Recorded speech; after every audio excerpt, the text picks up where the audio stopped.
નમસ્કાર મારા વહાલા વિદ્યાર્થી મિત્રો, આજે વાત કરીશું ધોરણ 10 વિષય સામાજિક વિજ્ઞાનના પેપર નંબર 4ના વિભાગ બીનું સંપૂર્ણ સોલ્યુશન આ વિડીયોની અંદર કરીશું।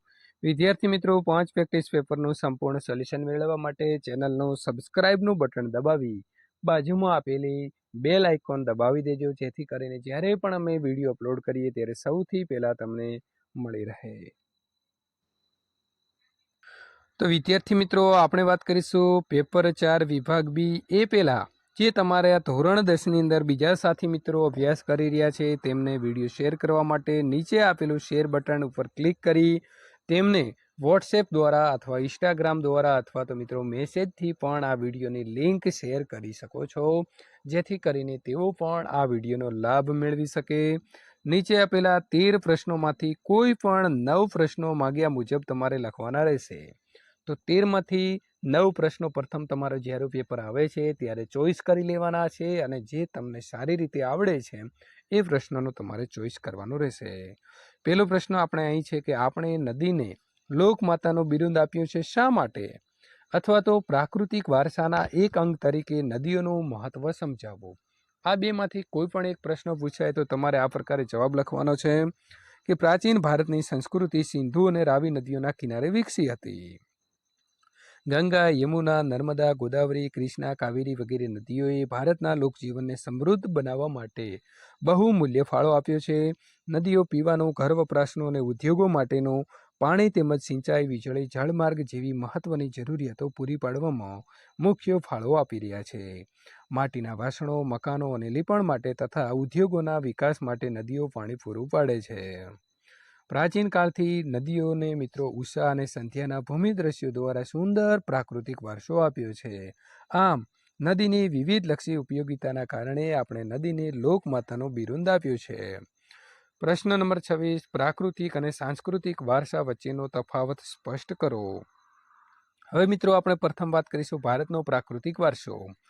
પ્રાકૃતિક વારસો એ પ્રકૃતિએ સર્જ્યો છે। તે પ્રકૃતિ એટલે કે ઈશ્વર તરફથી મળેલી અમૂલ્ય ભેટ છે। ભારતની અંદર પ્રાકૃતિક વારસામાં પર્વતો, નદીઓ અને ઝરણા, નદીની ખીણ પ્રદેશો, જંગલો, મેદાનો, રણો, સાગરો, દરિયા કિનારા, ઋતુઓ, વૃક્ષો અને વનસ્પતિ, જીવજંતુઓ, પશુ પક્ષીઓ વગેરે બાબતોનો સમાવેશ થાય છે। તેણે સાંસ્કૃતિક વારસાના ઘડતરમાં અમૂલ્ય ફાળો આપ્યો છે। ભારતનો સાંસ્કૃતિક વારસો એ માનવ સર્જિત છે। તે પૂર્વજો તરફથી મળેલી અમૂલ્ય ભેટ છે। ભારતના સાંસ્કૃતિક વારસાની અંદર રાજમહેલ, ઇમારતો, શિલાલેખો, સ્તૂપો, ચૈત્યો, વિહારો, મંદિરો, મસ્જિદો, મકબરા, ગુંબજો, કિલ્લાઓ, દરવાજાઓ, પૌરાણિક અને ઉત્ખનન કરેલા સ્થળો, જળાશયો, આપણા સ્વાતંત્ર્ય સંગ્રામ સહિતના ઐતિહાસિક સ્થળો અને સ્મારકો વગેરેનો સમાવેશ થાય છે। તેણે સાંસ્કૃતિક વારસાના અમૂલ્યનો ઘડતરનો જે છે મિત્રો અંદર ફાળો આપ્યો છે। સંગીત રત્નાકરનો પરિચય આપો। સંગીત રત્નાકર પ્રાચીન ભારતનો સંગીત ગ્રંથ છે।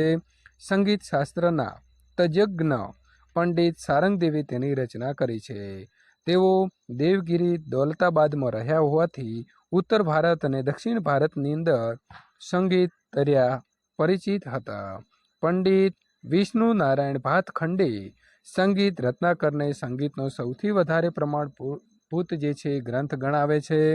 સંગીતના અંગો સંપૂર્ણપણે સમજવા અને સમજાવવા માટે સંગીત રત્નાકર ગ્રંથ અજોડ ગણાય છે। પ્રશ્ન નંબર 28, કથકલી નૃત્ય વિશે સમજ આપો। કથકલી કેરળ રાજ્યનું પ્રચલિત નૃત્ય છે। પૌરાણિક મહાકાવ્યો, મહાભારતના પ્રસંગો અને સંસ્કૃત, મલયાલમ મિશ્રિત નાટકો સમય જતાં કથકલી કહેવાયા। આ નૃત્ય શૈલીમાં પાત્રો સુંદર ઘેરદાર કપડાં પહેરે છે અને મોટા કલાત્મક મુકુટ પણ ધારણ કરે છે। તેમના પાત્રોને ઓળખવા માટે તેમના ચહેરા ઉપર વિશિષ્ટ ચિત્રામણ એટલે કે મુખાકૃતિને સમજવું પડે છે। કથકલી નૃત્યના પાત્રો તેલના એક જ દીવાના તેજથી પ્રકાશિત થતા રંગમંચ ઉપર પડદા પાછળ આવીને પોતાના સંગીતમય પરિચય આપે છે। એ પછી તેઓ ચહેરાના હાવભાવ અને હસ્તમુદ્રાથી ત્રણેય લોકના પાત્રોને સજીવ કરે છે। ભારતમાં અને વિશ્વમાં કથકલી નૃત્યનો વ્યાપક પ્રચાર કરવા માટે કેરળના કવિશ્રી વલ્લભ થોળ સ્થાપિત મિત્રો કલામંડલમ કથકલી, કલામંડલમ કૃષ્ણપ્રસાદ, શિવારમન વગેરેનો ફાળો ખૂબ જ નોંધપાત્ર ગણવામાં આવે છે। કુતુબ મિનાર વિશે માહિતી આપો. કુતુબ મિનાર દિલ્હીમાં આવેલો છે અને તે સલ્તનતકાલીન સ્થાપત્યનો શ્રેષ્ઠ નમૂનો છે. તે ભારતનું ભવ્ય અને ખ્યાતનામ ઐતિહાસિક સ્મારક છે. 12મી સદીના અંત ભાગમાં દિલ્હીના ગુલામ વંશના પ્રથમ સુલતાન કુતબુદ્દીન ઐબકે કુતુબ મિનારનું બાંધકામ શરૂ કર્યું હતું. કુતબુદ્દીનનું આકસ્મિક અવસાન થતાં તેના જમાઈ અને ઉત્તરાધિકારી સુલતાન ઇલ્તુમિશે તેનું બાંધકામ ઈસવીસન 1210માં પૂર્ણ કરાવ્યું. કુતુબ મિનાર 5 માળનો છે અને તેની ઊંચાઈ 72.5 મીટર છે. તે ભારતનો સૌથી ઊંચો મિનારો એટલે કે સ્તંભ છે. આ ગગનચુંબી ઇમારતના બાંધકામમાં ગોળ, લાલ પથ્થર અને આરસ પહાડનો પણ ઉપયોગ થયેલો જોવા મળે છે. તેનો ભૂતળનો ઘેરાવો 13.75 મીટર અને ઊંચાઈ ઉપર જતાં તેનો ઘેરાવો 2.75 મીટર જેટલો થાય છે. તેની ઉપર કુરાનની આયતો કંડારવામાં આવેલી છે. કુતુબ મિનાર તેની રચના કૌશલના લીધે વિશ્વના શ્રેષ્ઠ મિનારાઓમાંનો સ્થાન પામ્યો છે. પ્રશ્ન નંબર 30. મુંબઈ પ્રાકૃતિક ઇતિહાસ સમિતિની રચના ક્યારે થઈ હતી અને તે શું કાર્ય કરે છે? મુંબઈ પ્રાકૃતિક ઇતિહાસ સમિતિની રચના 1883માં થઈ હતી અને તે પર્યાવરણનું અને વન્યજીવોના સંરક્ષણનું અતિ ઉપયોગી કાર્ય કરે છે. વધારાનો પ્રશ્ન આપ્યો છે મિત્રો અહીં, પર્યટન ઉદ્યોગથી થતા લાભ જણાવો. યુનેસ્કોએ ભારતના 32 જેટલા સાંસ્કૃતિક અને પ્રાકૃતિક સ્થળોને વૈશ્વિક વારસાના સ્થળોની અંદર સમાવિષ્ટ કર્યા છે. તેથી દર વર્ષે પરદેશથી અનેક પ્રવાસીઓ સ્થળને જોવા, જાણવા અને સંશોધન કરવા માટે આવે છે. પરિણામે દેશમાં પ્રવાસ પર્યટનનો એક ઉદ્યોગ તરીકે વિકાસ થયો છે અને આ ઉદ્યોગથી જે તે રાજ્યને અને દેશને નીચે દર્શાવેલા આર્થિક લાભ થયા છે. પ્રવાસનના લીધે પ્રવાસના સ્થળોની હોટલો અને રેસ્ટોરન્ટના માલિકોને, ખાદ્ય પદાર્થોના વિક્રેતાઓને, સ્થાનિક કલા કારીગરીની વસ્તુઓને વેચાતા વેપારીઓને સારી આવક થાય છે. પ્રવાસન પ્રવૃત્તિના લીધે ફેરિયાઓ અને સ્થાનિક પ્રજાને રોજગારી મળે છે. ટૂર્સ ટ્રાવેલ્સની સુવિધાઓ પૂરી પાડતા એજન્ટો અને ઓપરેટરોને કમાણી થાય છે. જે તે રાજ્ય સરકારને જુદા જુદા ટેક્સની પણ આવક થાય છે. દર વર્ષે લાખોની સંખ્યામાં ભારતમાં આવતા આંતરરાષ્ટ્રીય પ્રવાસીઓના લીધે દેશને કિંમતી વિદેશી હુડિયામણની કમાણી થાય છે. પર્યટન ઉદ્યોગ ભારતના લોકોની સાંસ્કૃતિક કલાઓ અને પરંપરાઓને દુનિયા સમક્ષ પ્રગટ કરવાની તક પૂરી પાડે છે. શૈક્ષણિક ક્ષેત્રે પર્યટન સંબંધી અભ્યાસક્રમનો વિકાસ થતાં દેશમાં પર્યટન માર્ગદર્શક એટલે કે ટુરિઝમ ગાઈડનો સ્વતંત્ર વ્યવસાય વિકસ્યો છે. વિદેશી પ્રવાસીઓ આપણી ભાતીગળ સંસ્કૃતિની ઓળખ વિશ્વ ફલક ઉપર કરાવી દેશની પ્રતિભાને ઉજ્જવળ બનાવે છે. સાંસ્કૃતિક વારસાના સ્થળોની આસપાસ રેલવે, પાકા રસ્તા, સંદેશાવ્યવહાર, વીજળી, પાણી જેવી સગવડોનો વિકાસ થાય છે. પર્યટન ઉદ્યોગના લીધે ફોટોગ્રાફી, ઘોડેસવારી અને નૌકા વિહાર જેવી પ્રવૃત્તિઓને પ્રોત્સાહન મળે છે. આંતરરાષ્ટ્રીય દ્રષ્ટિએ આપણો પ્રવાસન ઉદ્યોગ દેશના અર્થતંત્રને વિકાસમાં નોંધપાત્ર ફાળો આપે છે. પ્રશ્ન નંબર 31. ભારતમાં કયા કયા જળપ્લાવિત ક્ષેત્રોમાં યાયાવર પક્ષીઓ શિયાળો ગાળવા આવે છે? તો ભારતની અંદર રાજસ્થાનમાં મિત્રો કેવલાદેવ રાષ્ટ્રીય ઉદ્યાન, ભરતપુર અને ગુજરાતના નળ સરોવર જેવા જળપ્લાવિત ક્ષેત્રોની અંદર યાયાવર પક્ષીઓ શિયાળો ગાળવા માટે આવે છે.